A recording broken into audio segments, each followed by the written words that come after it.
Hah, VT ini wajib ditonton ya buat seluruh manusia yang ada di muka bumi ini. Saya akan tetap membahas masalah paling besar yang ada di muka bumi ini, yaitu tentang sumber daya alam itu sendiri. Di VT-VT sebelumnya sudah saya jelaskan kalau sumber daya alam adalah alat vital segala kehidupan makhluk hidup yang ada di seluruh bumi ini. Yang alat vital tersebut adalah tanah, sawah dan kebun. Ini mungkin saya jelaskan saja ya, tidak usah panjang-panjang, tidak usah terlalu lama. Nanti kalau terlalu lama nanti penontonnya tidak sampai menonton sampai habis. Jadi maksud saya itu nanti tidak tersampaikan. Sekarang cuma saya peringkas saja ya. Saya perjelas, saya ambil aja rangkumannya itu tentang sumber daya alam itu, yaitu sawah dan tanah.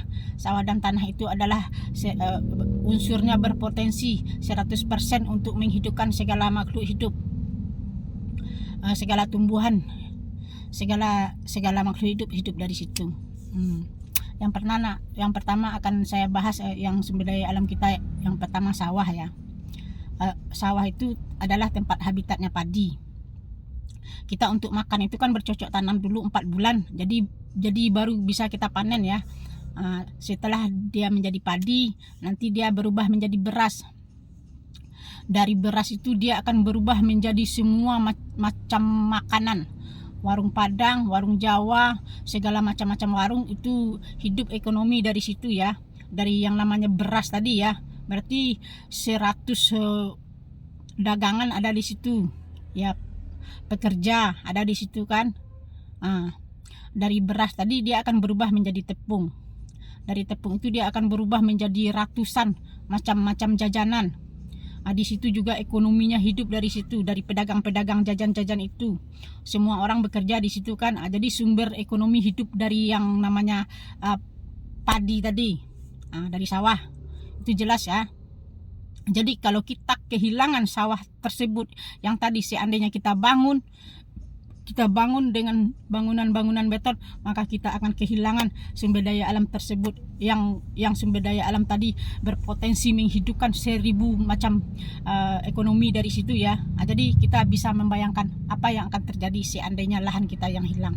Seandainya lahan kita yang hilang, maka yang hancur ekonomi dan bumi akan hancur. Jadi selamatkanlah lahan kita tadi yang berbentuk sawah tadi kan. Ini yang kedua lagi saya bahas.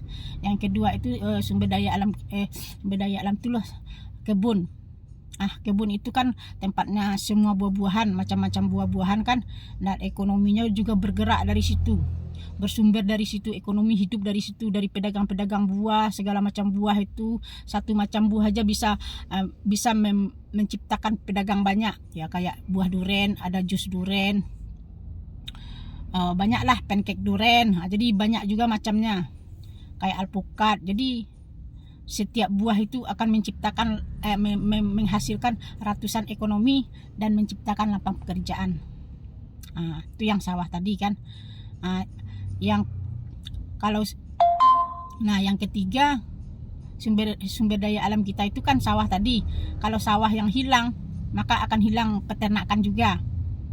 Peternakan dari sapi, bebek. Kalau kita kehilangan sapi, kita akan kehilangan sumber ekonomi ya. Kan di situ kan ekonomi juga hidup kan dari hewan tadi. Ya sapi, ada yang dagang bakso, yang jualan daging sapi, yang sapinya dijadiin rendang, segala macam ya. Dari stik. Jadi satu hewan saja sudah menghasilkan ekonomi ratusan macam di situ, pekerjaan di situ. Nanti bayangkan saja seandainya sawah dan kebun kita hilang tadi, apa yang terjadi? Ekonomi akan hancur dan dunia akan hancur. Jadi pesan saya di sini, selamatkan sumber daya alam kita, dijaga, jangan dijual, tapi dihidupkan, disuburkan agar semua makhluk hidup dari situ. Karena kalau itu yang hancur, yang hilang, kita akan hilang, semua akan musnah. Tolong jaga. Aset yang paling berharga adalah sumber daya alam tadi, yaitu tanah dan kebun itu. Selamatkan. Cuma itu VT saya, pendek, mudah-mudahan kalian mengerti ya. Nanti kita ketemu di VT berikutnya.